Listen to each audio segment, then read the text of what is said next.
This week's episode has been sponsored by Oh My Bod, shifting the evolution of pleasure. Hi, this is Suzanne, and you're listening to Sex Advice for Seniors. And I have lots of conversations with people around changes that occur in their sexual life as a result of the menopause.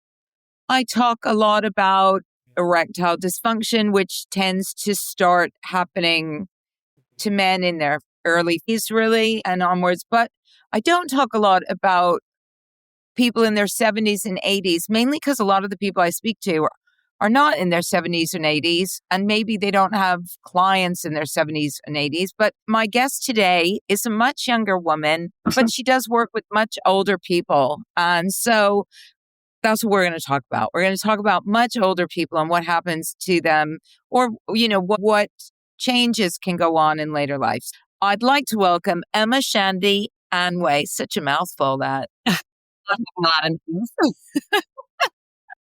She's based on the West Coast of America. She's a psychotherapist. She specializes in relational and sex therapy, and she also does longboarding, which I don't know what that is, but it's something that happens on the water. I'm assuming it's a water sport in some way, and I don't really get involved in that. But anyway, we don't have to talk about that. I just thought it was an interesting side note.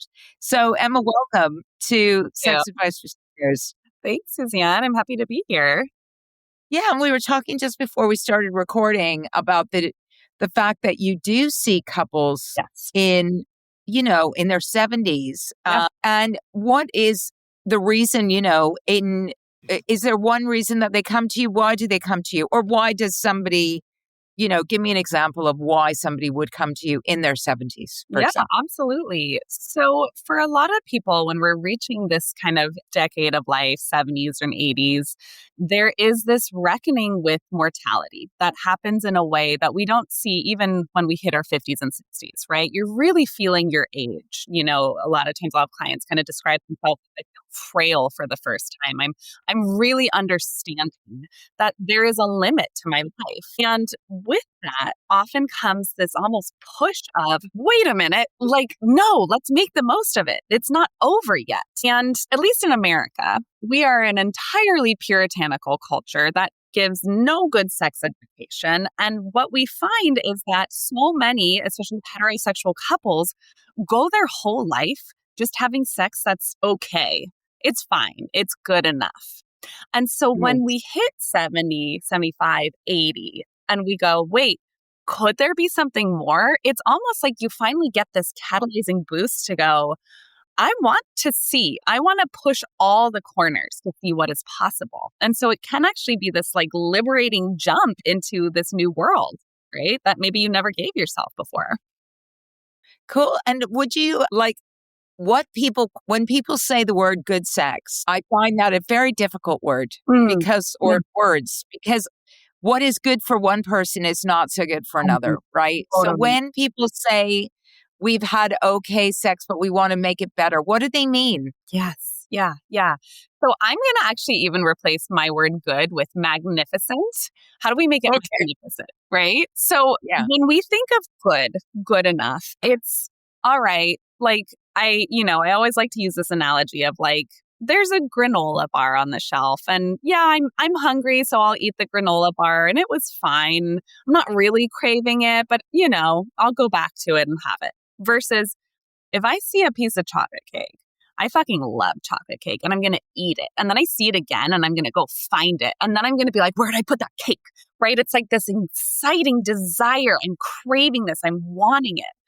Versus it's okay, right? There's a vitality to it. There's a mindfulness to it. There's a savoring of the pleasure that so often we just disassociate from or don't even know is possible as we go through the motions. So are these people that want to, would you say, explore the boundaries of sex beyond what I would consider fairly, again, not a word that I'm particularly fond of, but I'm going to use it anyway, vanilla sex, where, they might have the missionary position and then somebody does doggy style and maybe somebody gets a blowjob if they're lucky. kink or polyamory or opening up the relationship? Like, are they looking to make it expansive beyond the realms of what would be considered fairly, Sure. traditional sex? Or are they looking to, and I realize, we might, everybody's different, but what is it that they're seeking? Yeah. Yeah. Because, you can have an orgasm, right? Like, well, not everybody does, but let's say you have sex where both people have orgasms. Yeah. Most people would consider that to be good Mm-hmm. enough. Mm-hmm. Totally. Totally. So I'm totally, hearing the question around like, what does that even mean? Like, are we going to like a whole kink fest now? Do I have 40 partners? I'm like, maybe for some people, that's what it is. But what I kind of see more in my office is this idea of, let's take a couple, maybe they've been together for like 3 decades and they're kind of looking at each other with fresh eyes, right? Wait, I don't just have to go through the motions with you, right? There is a way to rewrite this whole menu. There is a way to still make you exciting and me exciting. Right. And I think what often happens again when we are in these aging bodies is what once worked does not work anymore, not because you are broken, but because your body's changing. And so a lot of times, instead of addressing that, we can fall into shame, right? We can fall into insecurity. And so having people have the ability to go, wait a minute, my body's still beautiful. I'm still sexy. I just need to rewrite this menu with you. Can we start with that? Right. So that's where we kind of start. And then, some people end up going, you know what? Let's open the relationship. That's where we want to land. Other people are like, you know what? This revitalization just between the two of us is enough. But it's almost this idea of like, what was once just going through the motions is not anymore, right? There's a place to feel this like magnificence, this vitality again. And do you find that when people come to you, they start out from a place of disappointment or they start out from a place of, look, we just don't know how to make it better. Yes. But we know that we'd like to. Yeah. Great question. I would say grief work is almost always a part of this. There is almost always a lot of work spent going, oh my God, I didn't even know it could be different. Right? I just thought it had to be this way. And that is a loss, right? And it doesn't have to be the end of the story. We get to move through that and then say, and now let's own it, right? Let's figure out. I think a lot of times people come in not even knowing the emotional weight they've been carrying. And that eventually comes out as they're starting to untangle all of this and why they've even gotten to this place in the first place. Yeah. And do you find that most people that come to you as two willing partners, or there's normally a driving partner behind the intention to see you? Okay, so what's so interesting is that in the 50s to 60s, there's almost always a driving partner. Okay. Predominantly what I have been seeing is men bringing their wives in because their wives are fed up and done. And the men are freaking out. Now, the 70s and 80s, at least just from my personal experience, it has been completely mutual. It's almost the sense of like, we're here together, right? We've made it this far along and we want to capitalize on this time together. So it's this very interesting switch that you see from this strap to this gap. That's so fascinating and also so encouraging, I think, for people that have kind of gotten to the other end of, to that stage, because I think you're right. Like what I hear all the time is that a lot of, and often from men, I have to say, is my wife is going through the menopause. She says that her libido's gone through the floor. She doesn't have any desire anymore. I'm really frustrated. We've talked about maybe opening up the relationship, but she's not happy with that. And, so there's this deep sense of frustration. Yeah. It feels like on the part of men of that age. And then there's this kind of resignation often on the part of women who have just said, well, I'm not that bothered, actually. Yeah. Right. Yes. Yeah. So this is your problem. I'm not owning it. I'm just like letting you deal with your own frustration. Totally. I think that's interesting that later on, if you can make it over that rocky patch, potentially, you might get to a place where you're like, "Oh, let's Yeah. see, now that I'm over the hot flashes and this and Yeah. that and all the shit." And that's kind of what Same. happened to me is my 50s were shit in Mhm. terms of just feeling unsexy, really. Just Mhm. not hot flashes, the usual stuff that's common with menopause, and really having to own and grieve over the loss of that libido I wasn't going to recapture. But then, moved into a different place in my 60s and thought, oh, okay, I'm over this now. So I can revisit some of that because I Yes. can sleep next to somebody without covering them with sweat. Yes, totally. Like, good baseline. Let's face it, unless that's your kink, it's not very sexy, is it? Mm-hmm, totally. Yeah. Yeah. No, it's so true. Right. And it's interesting. There's these parallels between the postpartum period and the postmenopausal period, right? Where again, it's this reckoning that is only for the female, right? Physiologically, where they are then in this place of going, hold on, do I still want this? I have just gone through so much. Do I have capacity to invest? And to your point of women kind of showing that apathy, a lot of women don't. And they're kind of like, I'm done. You need Yeah. to step up. Right. But the invitation then is, well, how do you trust? If your partner is stepping up, can you come along? Right. Don't give up on yourself and your sexuality. Yeah. Yeah. Yeah. And I think, we often, and I suspect even more so nowadays with the requirement for young mothers to be, prioritizing their children above everything else in their lives to the point where their partners really just don't get a look in. Yeah. Yeah. And if that's happened Mm-hmm. when your kids are growing up, then it's not uncommon that when you become an empty nester and they've left home, you're like, who are you? Yeah. I don't. Yes, exactly. That disconnection, right? It comes with time. It's slow. It's very rare. It's just all of a sudden I wake up and I'm like, "Bleh." It's like micro moments over years that build up. But Yeah, absolutely. So do you think, I'm just curious, what mindset shifts are most helpful for people Oof. who are feeling kind of discouraged or out of practice? Yeah, totally. So I always come back to Esther Perel. She's an amazing We love Esther Perel. Love Yeah. Esther. We love her. We all want to be her when we grow up. So I she, know. I tried to get her haircut at one point. I oh was yeah, like, I'm totally. looking at her hair going, kind of asymmetrical. It's kind of interesting. I noticed she changed it recently. So I'm like, oh, she's it. That's so Yeah. yeah.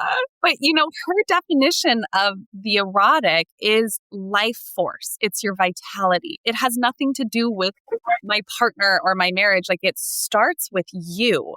And that's an ageless thing, right? That sense of my life force. And so if you are in that place where you're just feeling despair or disconnect or apathy, going back to Suzanne, your question of like, what the fuck is longboarding, Emma? The reason I throw it in there is because that is actually what I started doing to help myself come back into my body and my vitality, right? Like, after I had kids, I completely lost my sense of self. And then I Yeah. taught myself how to skateboard. And all of a sudden I was like joyful and different, right? And feeling that energy. And the thing that's interesting about that is that's not what we assume is overtly sexual. But you know what having my vitality did to me? It made me more inclined to want to explore sexually, right? Because I was feeling confident again. So I think, again, no matter how old you are, if you're 25 or 85, it's what are you doing for yourself to tap into that life force, right? Yeah. Not even looking at the relationship yet. How are we juicing you up again? Reminding you of your eroticism, right? Of that power. And then notice how having that as a baseline can spread out, right? Yeah. And one of the things, another little Esther Perel tip that you've probably read is that she does this thing with Post-it notes, which I think is a lovely little kind of game that you can play with your partner, which says, write in your Post-it note, I turn myself on when, and then I turn myself off when. And I love that for, again, what is it that that brings joy into your life? And it's not turning yourself on by turning on a vibrator. It's turning yourself on, for me, by singing or, meeting up with friends for a glass of wine or just like hanging out with people that I really love and just shooting the shit, right? And for other people, it's being alone with a book or doing some art or whatever. And conversely, Yeah. those times when you really beat yourself up, like what are those times where you think I regret having done that, which might be just like stuffing your face with chocolate, or when you've just already had a big meal and you're like, I didn't need to eat a chocolate bar, right? But Really? I think understanding what gives you pleasure, and others knowing Yes. that's you in your joy Yes. is sexy. It is sexy. It's so When people are doing things they love, it is sexy. I don't care what age they are. It's magnetic. Absolutely. Absolutely. I think the other thing, just kind of, speaking more to the elderly population, is really being able to examine, like, what are your own internal narratives around sexuality and sex with aging, right? Can Yeah. you let go of the myth that aging decreases sexual potential? It does not. Right? What we have seen in the research is that actually the best sex, this is so interesting. Peggy Kleinplatz, she's a Canadian sex therapist, psychologist. She did this incredible study on sexuality and longevity and found that the best sex was reported after 60 and 70. Right? Not when you're hot, young 24-year-old, whatever. And so can we lean into it and get curious about wait, maybe my body doesn't look the way it used to, but actually, does that matter? Is there a way to still find that? And then we go back to the eros, that vitality again. Definitely. And body confidence it's something that as we move through the aging process, Yeah. and we stop, and we have to accept the fact that there are certain changes happening in our body, and it's not going to go back to the way it was, except if you put in either you have surgery or you put in a supreme amount of effort. I mean, sadly, I'm seeing loads of people that I know going on weight loss drugs. And Yeah. I just think, God, if you can't get to like 60 years old and just accept your body or work out what you need to do to change it but there's so much pressure on women at all stages of life So much to be slim. And I think that makes it really hard if you've never been comfortable in your body to then share that body with someone else, right? I mean, it makes sense that why would you want to if it's never been a happy place for you? Entirely, right? Yes. And, you bringing up women, especially, I think is so important because we kind of have this narrative of women become these old women, but men become more desirable as they age. And, this trend of older men finding younger partners, which means women their age feel this pressure to look younger. It is so deeply embedded, right? It's so deeply embedded. Yeah.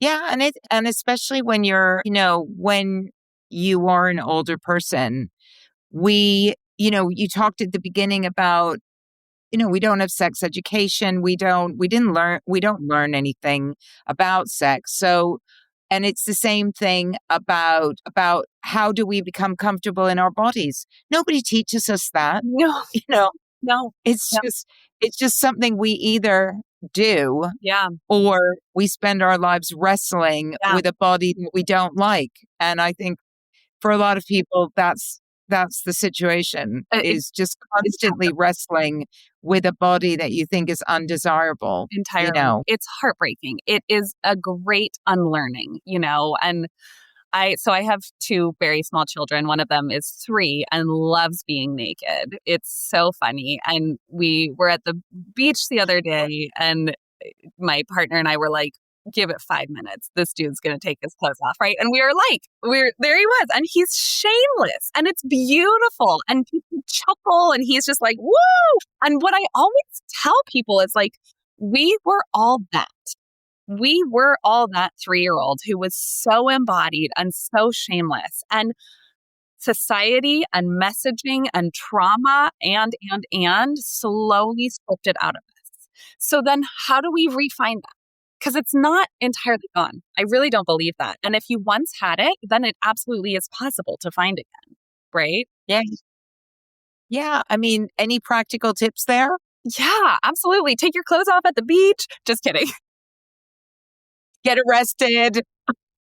Totally. Well, as simple as it sounds, one exercise is starting fully clothed and just looking in the mirror and finding one thing that you like. So maybe today I'm looking in the mirror and I'm like, I like the color of my eyes.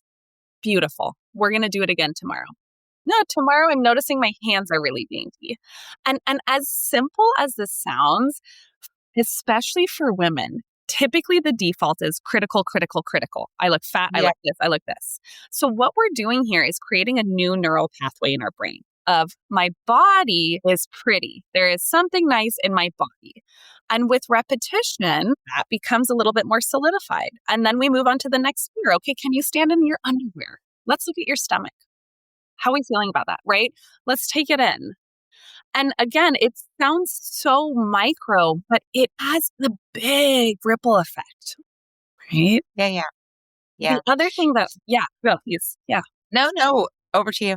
Yeah. I was just going to say, I like to use fashion as a self-expression tool. And I think it's something that, again, we so quickly conform what looks good, what should I be wearing, that we forget it is a pure form of self-expression.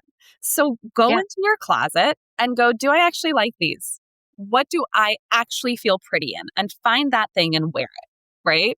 How do I make Yeah. this mine? Because when we step into this idea of I'm owning this is my body, this is my space, it changes our energy, right? It allows us to tap into that vitality again. And then we see that kind of ripple effect. Yeah. And the same goes for me in the bedroom. I Mm. always say more is more. So you don't have to take off all your clothes. You don't have to Yeah, start by taking off all your clothes. absolutely. You could keep on like a silky little robe. You can get some sexy, Yes. like a sexy lacy bodysuit. Like there is so much now on websites Mm. for, larger women, women of all sizes. And there's no age at which you have to stop wearing that stuff. Yes. Yeah. I think you can wear that stuff at any age. No. And if it makes you feel more sexual, if it makes you feel more attractive, if it makes you feel more vital, then great. Like Yeah. there's nothing, there's it. Yeah. And you don't ever have to take it all off if you don't want to. No. Like, there is something quite sexy about leaving something on Totally. and flesh and stuff being revealed. And I always think that people really don't appreciate enough about how simple things like a sexy pair of underwear can just make you feel better. Yeah. And I think that phrasing there is so key. You said, make you feel better. I'm not doing this because I think it's going to make my partner want me and it's me. I feel that, right? For me. And there we go. Yeah. And I think sex between two people is two people stepping into a space collectively where both of them have to want it, because if one wants and the other one doesn't, then that to Totally. me is Yeah. not good sex. So let's move on just kind of quickly For sure.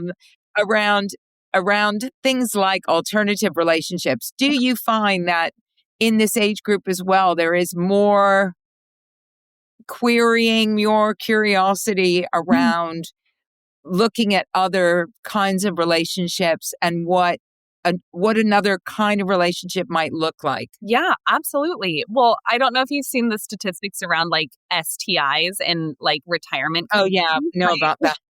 But yes, right? Like what data shows us is people are enjoying their sex life and their creative expression. And so for a lot of people, it is this kind of curiosity of like, hold on, like maybe I don't have to compartmentalize and shame away things I've wondered about my whole life anymore, right? If I've maybe in the back burner been like, gosh, an open relationship, what would that be like? Or could I have a friend with benefit? Or do I want this? It's this invitation to go, maybe I can. And if I'm partnered, maybe I can say to my partner, hey, babe, what do we think about a new adventure? Right? Like there's not, again, there actually, I think, is a lot of power in owning our mortality and going, we've lived this full life.